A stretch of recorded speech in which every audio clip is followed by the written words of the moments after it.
welcome to Exam Tutor Lectures. This video is of class 12 chapter 1. The name of the chapter is the solid state. This is the part 1 of this chapter. Topic हम discuss करेंगे इस video में, that is the general characteristics of solid state. जैसे कि हमें पता है matter exist in majorly 3 types of state, जैसे कि लिक्विड स्टेट है, गैशियस स्टेट है एंड द सॉलिड स्टेट है. तो हम देखेंगे that what is the difference between the amorphous solid and the crystalline solid. Let's start the topic with the general characteristics of solid. Matter exist in our surroundings. आप अपने आसपास जो भी चीजें देखते हैं, जैसे कोई फोटो फ्रेम है, टेबल है, wherever you are sitting, आप अपने अराउंड देखिए, कोई भी ऑब्जेक्ट मैटर यानी कि anything which occupy space and has a mass, तो वो मैटर जो है वो लिक्विड स्टेट में हो सकता है, वो सॉलिड स्टेट में हो सकता है, या फिर वो गैशियस स्टेट में होता है. हमने प्रीवियस क्लासेस में ये डिफरेंसेस तो बहुत देखे हैं कि सॉलिड स्टेट, लिक्विड स्टेट और गैशियस स्टेट में क्या डिफरेंस है. तो लेट्स रिवाइज हम एक बार. जैसे कि सॉलिड स्टेट हम पढ़ेंगे तो सॉलिड स्टेट के क्या मेजर कैरेक्टरिस्टिक्स होते हैं.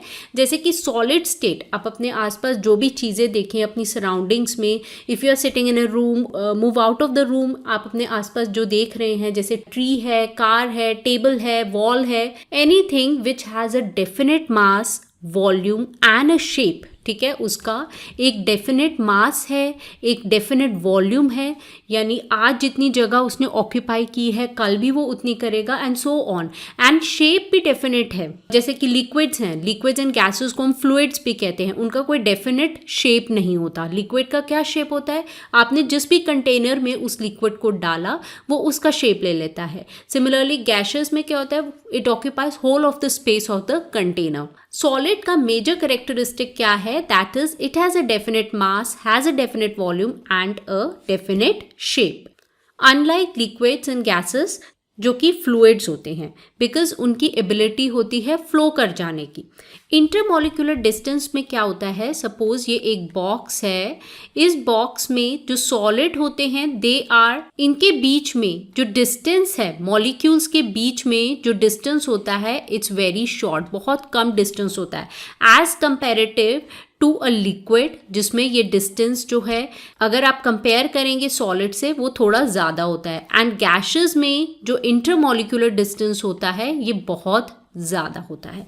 सो इंटरमोलिकुलर डिस्टेंस यानी मॉलिक्यूल्स के बीच का डिस्टेंस बहुत छोटा होता है, बहुत शॉर्ट होता है in case of a solid state.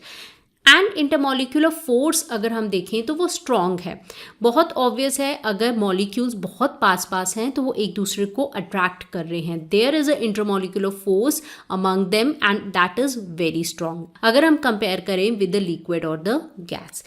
Now जब हम कॉन्स्टिट्यूएंट पार्टिकल्स की बात करते हैं, यानी जब हम एटम को कंसिडर करते हैं वो जिन पार्टिकल से बना है, अगर हम एटम्स कंसिडर करें या मॉलिक्यूल्स करें या आयंस करें तो उनका पोजीशन फिक्स्ड रहता है. They do not flow. जैसे कि हमने कहा liquids and gases they are fluids, वो फ्लो करते हैं and they can only oscillate about their own mean position. यानी कि अगर आप इन्हें हीट प्रोवाइड करते हो तो वो एक तरह से अपनी ही पोजीशन में क्या करेंगे, ऑसिलेट कर सकते हैं, but they cannot move. Their position is fixed. अब वो फिक्स्ड हैं, they are incompressible and rigid. ऐसा नहीं होता कि कोई भी सॉलिड ऑब्जेक्ट है, जैसे टेबल है, हम अपने हैंड के फोर्स से उसे कंप्रेस कर दें. आप सॉलिड्स को कंप्रेस नहीं कर सकते, आप दबा नहीं सकते, वो रिजिड होते हैं.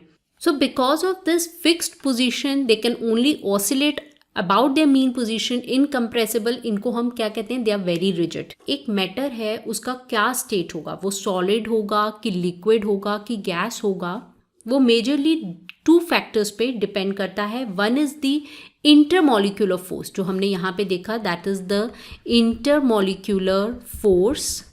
दीज आर द 2 फैक्टर्स जिस पे हमारा मैटर मेजरली डिपेंड करता है कि वो किस स्टेट में होगा. One is the intermolecular force, another is the thermal energy. Intermolecular force जैसे कि हमने देखा वो क्या है कि फोर्स जो एग्जिस्ट करता है कॉन्स्टिट्यूएंट पार्टिकल्स के बीच में. यानी कॉन्स्टिट्यूएंट पार्टिकल क्या है, एटम्स है या मॉलिक्यूल है या आयन है, उनके बीच में जो फोर्स एग्जिस्ट करता है that is the intermolecular force. अब ये फोर्स जो है इसकी क्या टेंडेंसी है कि ये कॉन्स्टिट्यूएंट पार्टिकल्स को पास में लेके आता है.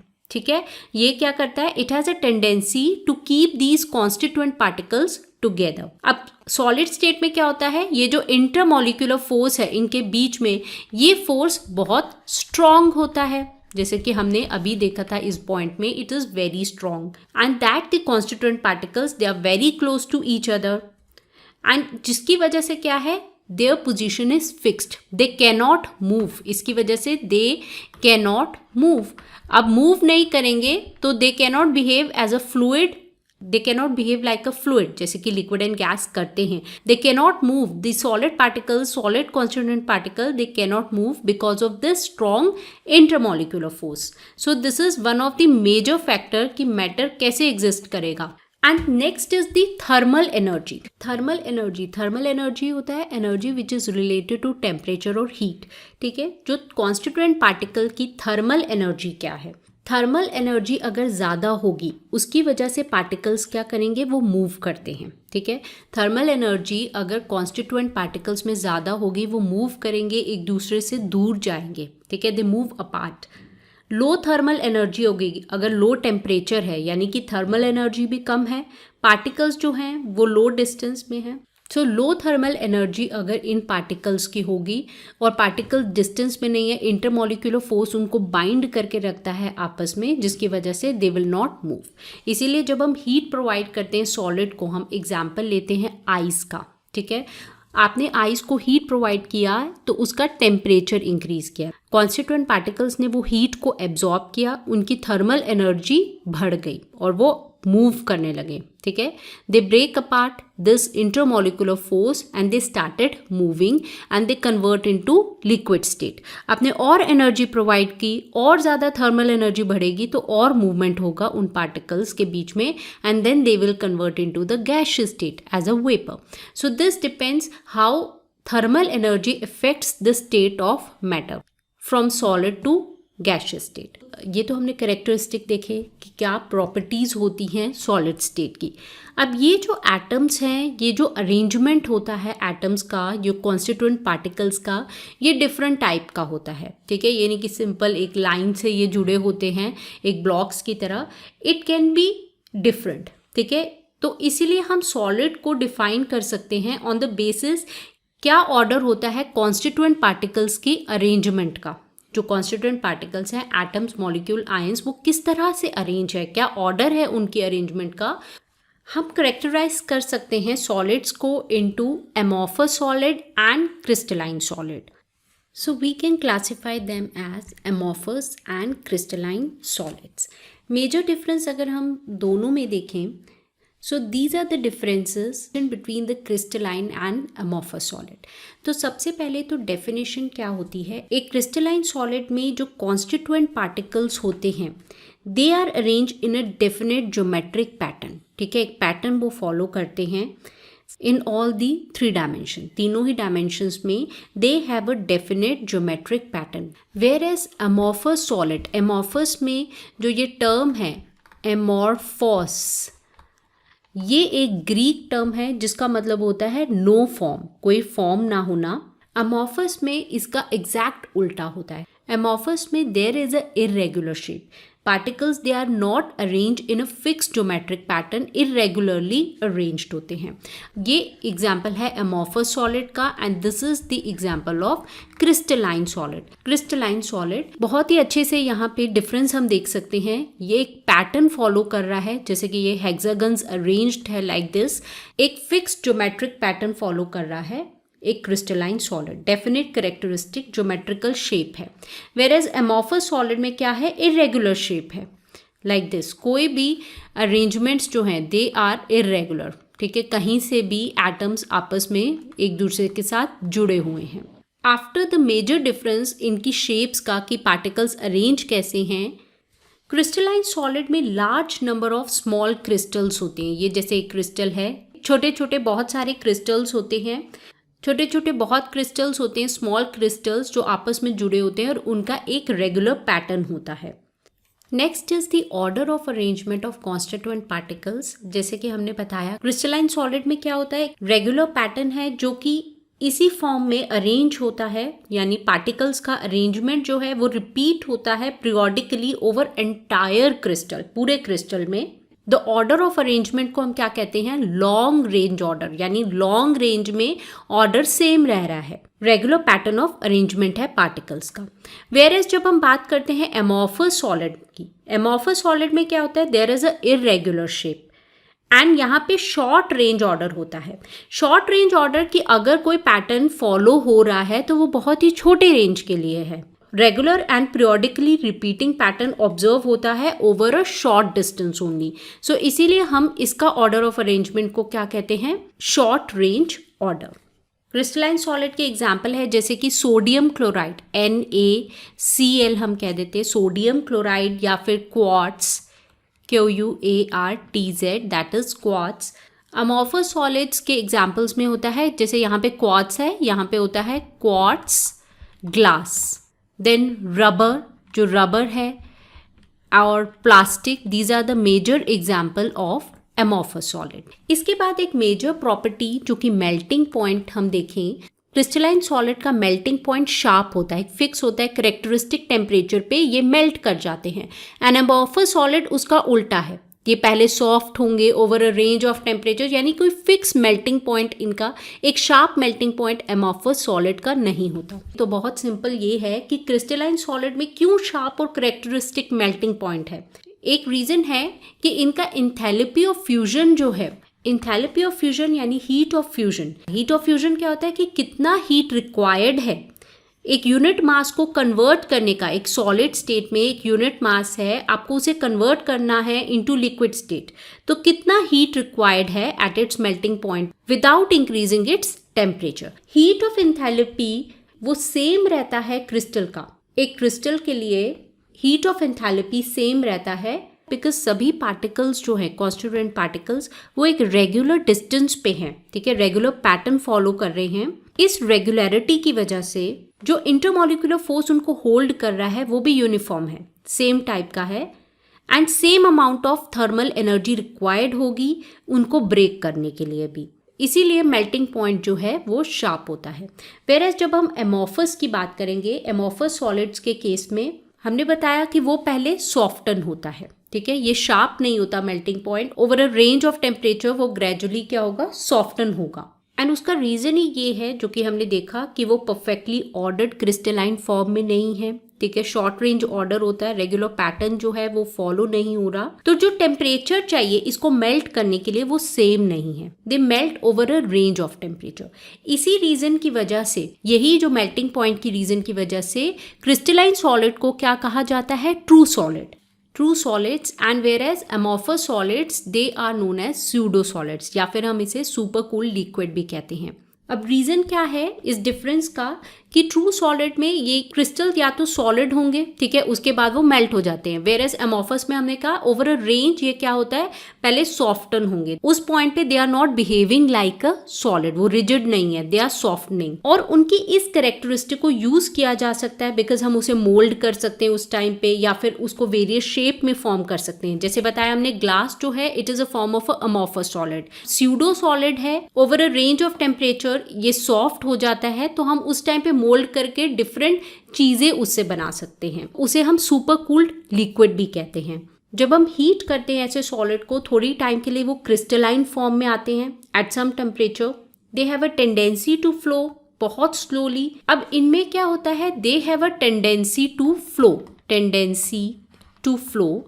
इसकी वजह से हमने देखा है एंशिएंट टाइम्स की जो विंडोज हैं, विंडो ग्लास पेन्स जो हैं, जो फिक्स्ड हैं अपनी जगह पे, वो थिकर हैं नीचे की साइड से, नीचे की साइड से वो थिकर हैं as comparative to upper side, because बहुत स्लोली ग्लास जो कि एक अमॉर्फस सॉलिड है, they have a tendency of flowing, slowly flow करके बॉटम उसकी वजह से थिक हो गया है। So this is an example of ancient, बहुत ही एंशियंट टाइम की, विद टाइम ये बहुत ही स्लो प्रोसेस है। ये नहीं कि आज विंडो लगाई और ग्लास पेन को आज चेक किया और कल वो थिकन होगा, इतना जल्दी नहीं होता, बहुत टाइम में, because of the heating and cooling जो रेगुलर एनवायरनमेंट में चलता रहता है, इसकी वजह से ये ग्लास पेन्स जो है दे हैव अ टेंडेंसी बहुत ही स्लोली फ्लो करते हैं ये सॉलिड्स। इसी तरह एंशिएंट सिविलाइजेशन में देखा गया है जो ग्लास ऑब्जेक्ट्स हैं वो आज की डेट में थोड़े मिल्की अपीयर्ड होते हैं because of the regular cooling and heating जो डे एंड नाइट में होता है। तो आज की डेट में जो पहले एंशिएंट आर्टिफैक्ट्स थे वो पहले ग्लास में बहुत शाइनी से होंगे, वो अब मिल्की अपीयर्ड होते हैं बिकॉज ऑन हीटिंग ये अमॉर्फस सॉलिड क्या हो जाते हैं, क्रिस्टलाइन हो जाते हैं at some temperature. Amorphous solid they have a tendency कि एक पर्टिकुलर टेम्परेचर पे वो क्रिस्टलाइन हो सकते हैं जिसकी वजह से एंशिएंट आर्टिफैक्ट्स मिल्की नजर आते हैं। And secondly they have a tendency to flow, इसीलिए जो बहुत पुरानी विंडोज हैं ग्लास पेन्स वो थिक हैं एट दी बॉटम, रीजन यही है। A very important thing that is the cleavage property. अगर आप कट करते हो एक क्रिस्टलाइन सॉलिड को, ठीक है, एक शार्प एज टूल से, तो वो स्प्लिट हो जाते हैं इन 2 पीसेस, एक शार्प 2 पीसेस में, और जो सरफेस होगा इस ऑब्जेक्ट के, जैसे अगर ये ऑब्जेक्ट है आपने इसे क्लीवेज किया सेंटर में तो आपको 2 इस तरह से सरफेस मिलेंगी और जो सरफेस होगा वो बहुत ही प्लेन होगा, स्मूथ होगा। लेकिन अमॉर्फस सॉलिड में क्या देखा गया कि अगर हम एक ऑब्जेक्ट को कट करेंगे बीच से तो जो एज मिलेगा वो इतना स्मूथ नहीं होगा, रेगुलर नहीं होगा, इर्रेगुलर सरफेस में ये कट होता है बिकॉज इरेगुलरिटी इसके शेप में है। बिकॉज आप यहाँ पे काटेंगे तो एक स्मूथ वे में कट जाएगा, वेयर जब हम यहाँ काटेंगे तो यहाँ पे आप देखेंगे अंदर की साइड हैं कुछ एटम्स, देन आपको मिल रहे हैं एटम्स, देन कुछ अंदर है, इरेगुलर शेप होना it's obvious. Now very important property जो क्रिस्टलाइन सॉलिड की आती है that is of anisotropy. Anisotropic in nature होते हैं whereas the amorphous solid they are isotropic in nature. अब एनाइसोट्रोपी एंड आइसोट्रोपी में क्या डिफरेंस है? एनाइसोट्रोपी जो होता है this is due to the different arrangement of particles along a different direction. Anisotropy में crystalline solids they are anisotropic in nature. Anisotropic यानी कि इनकी जो फिजिकल प्रॉपर्टीज़ होती हैं, फिजिकल प्रॉपर्टीज़ जैसे कि इलेक्ट्रिकल रेजिस्टेंस है या रिफ्रैक्टिव इंडेक्स है, उनकी डिफरेंट वैल्यूज़ होती है अलोंग द डिफरेंट डायरेक्शन, ठीक है, they have a different values जब हम मेजर करते हैं अलोंग डिफरेंट डायरेक्शंस एक ही क्रिस्टल में, इन सेम क्रिस्टल। ये एग्जाम्पल लीजिए, एक रेगुलर पैटर्न आप देख सकते हैं, जब हम यहाँ से रिफ्रैक्टिव इंडेक्स मेजर करते हैं या इलेक्ट्रिकल रेजिस्टेंस मेजर करते हैं तो अरेंजमेंट कैसी है, ऐसी है। एंड अगर आप यहाँ से देखें तो इनकी अरेंजमेंट इस फॉर्म में है, ठीक है।